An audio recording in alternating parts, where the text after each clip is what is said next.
Hi guys, it's Angie with Fun Endeavors Tie-Dye Lab. Today I'm going to make a Hemostat Mandala shirt.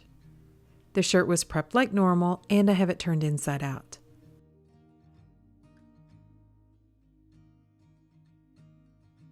I'm going to begin by finding the center of the front of the shirt. So to do that, I'm just going to fold the shirt in half and I'm going to make a mark at the top and bottom of the shirt.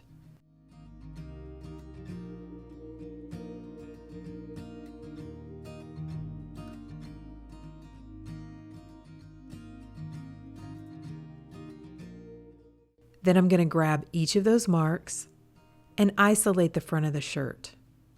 Just lift it up off the table and lay it back down.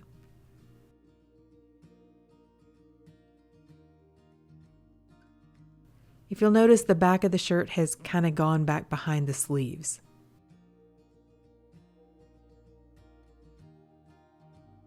I'm going to make a mark a little bit above the center point where I'd like to start the center of my mandala.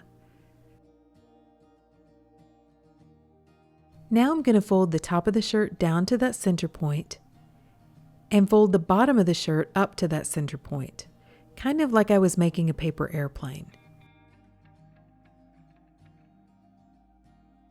Then that seam where the top and bottom meet, I'm going to pinch that, lift the shirt up off of the table and lay it back down. That's essentially folded the shirt in half.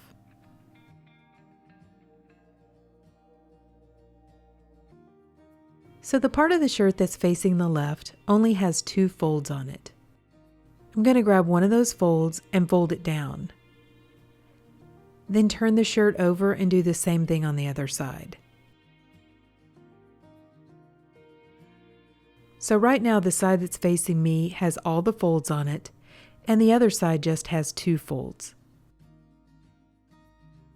I used my washable marker to place a mark where the neck of the shirt is. I don't want to add too many hemostats to the shirt and get up into the neck of the shirt. I love to make mandalas using hemostats. I think they give the shirt a really unique look.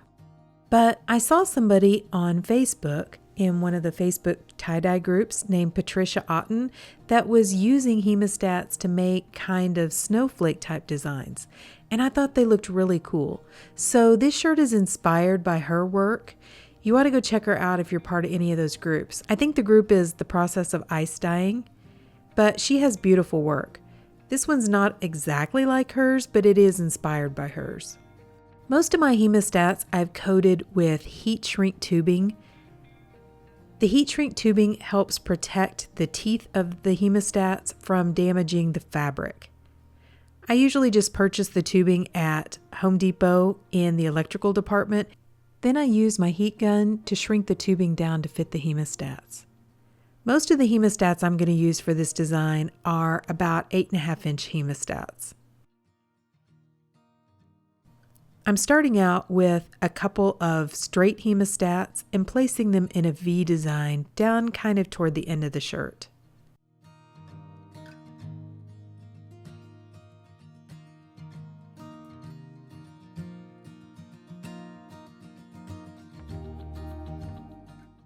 I have a few pair of hemostats that are not coated with heat shrink tubing, and this happens to be one of them.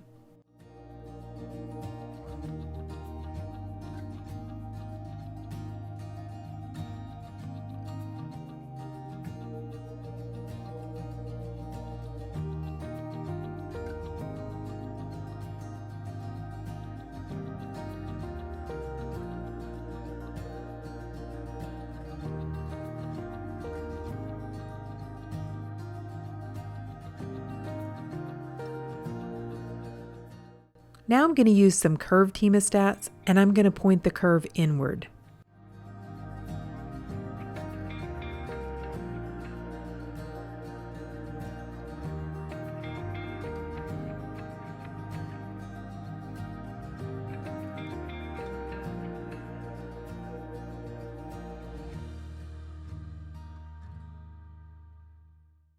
Did you see how that hemostat popped? That's what you really have to watch with hemostats, is make sure you don't have any little kids around or that you're not too close to your face, because they can really pop a long ways if they pop off the shirt. That one didn't go very far, but I've had them fly all the way across the room before. I'm not going to add any more hemostats because I'm getting close to the neck of the shirt. For the rest of the shirt, I'm going to open it up just a little bit, and I'm going to just do some scrunches with it and hold all those folds in place with some rubber bands.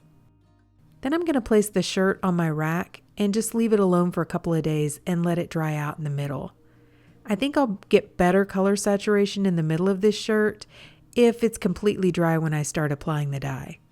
Okay, so for the mandala portion, I've decided to use some blues. Then for the rest of the shirt, I'm going to use the purple that I've chosen. I'm using my silicone cake molds to make myself an ice barrier to go around the scrunched portion. I'm going to hold the silicone cake molds up next to the shirt by attaching some wooden clothespins to my metal rack.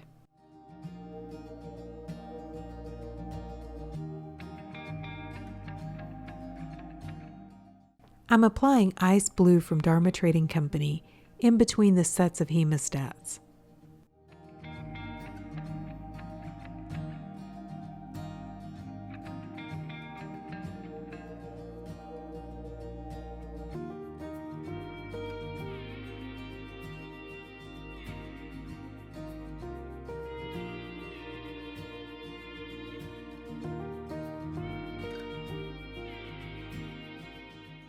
I'm going to apply Dharma's Sapphire Blue right at the very end. I'm going to add a little bit to the middle of the mandala portion. Then right on the very outer edge of the mandala, I'm going to place a line of Sapphire Blue as well.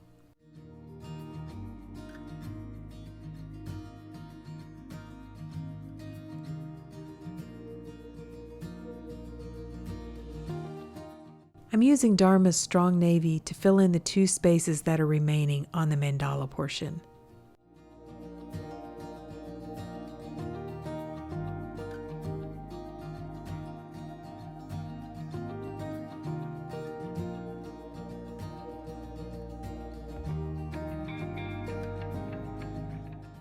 For the scrunched area, I'm going to use Royal Purple from Grateful Dyes.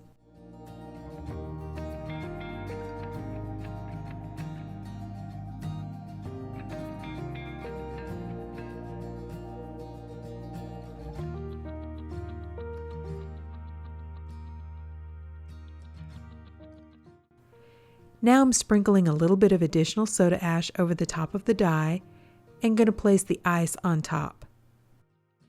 I'm just going to have to place a few pieces of ice on top of the mandala portion. Since I don't have any kind of an ice barrier, I can't really pile it on that space.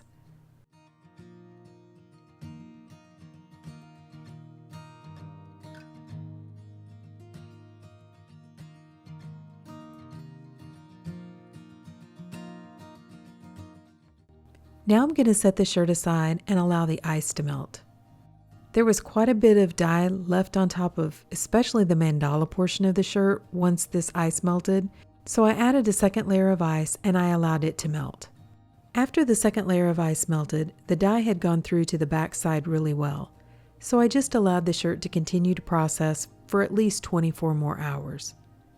Then I took the shirt to my utility sink and I began rinsing it in cold water to rinse out the soda ash. I removed the hemostats and untied the shirt and warmed the water up to hot to rinse out any of the excess dye that didn't bond with the fabric. When the water was almost clear, I put the shirt along with a little bit of Dharma's textile detergent into my washing machine and I washed it using a hot water cycle. Then after the shirt was washed and dried, here's how it looks. So what do you guys think? I think this one turned out looking really pretty. I of course really love the color palette. I think purple and blue looks really pretty together. The blues that I chose, with the exception of the ice blue, were pretty dark, so the center or the mandala portion of the shirt is pretty dark. But I think it looks pretty. You can see where the hemostats were, and I like that effect. And then I like the fact that the blue kind of carried over a little bit. It mixed in with the purple, either that or the royal purple just split with the blue color. But I actually think that's some of the blue from the shirt mixing in with the royal purple. I also like the look at the back of the shirt and the bottom portion of the shirt where it was scrunched. The back actually almost looks like a geode. I did not intend for that, but with the different variations and shades of color, it does have a very geode feel. Like down in the bottom portion of the shirt looks like the center of the geode. I think it looks really cool. I like that watercolor effect and the different depth and variation of shades in the shirt. I just think it makes it look like it has a lot of dimension. I really like the way it looks. Royal purple is truly one of my favorite purple shades. I used to really like either grape or plum from Dharma, but then I found royal purple and it's just got such a depth to it that it truly is one of my favorite shades. And I think it really pops on this shirt. Mixed with the blue, I think it really stands out. So even though I was inspired by Patricia Otten's shirts, this shirt doesn't look exactly like hers, but I do think it turned out looking really cool. And if you've enjoyed the content of this video, I sure would appreciate it if you would like it and subscribe to my YouTube channel. Thank you all for watching, and I hope you have a great day.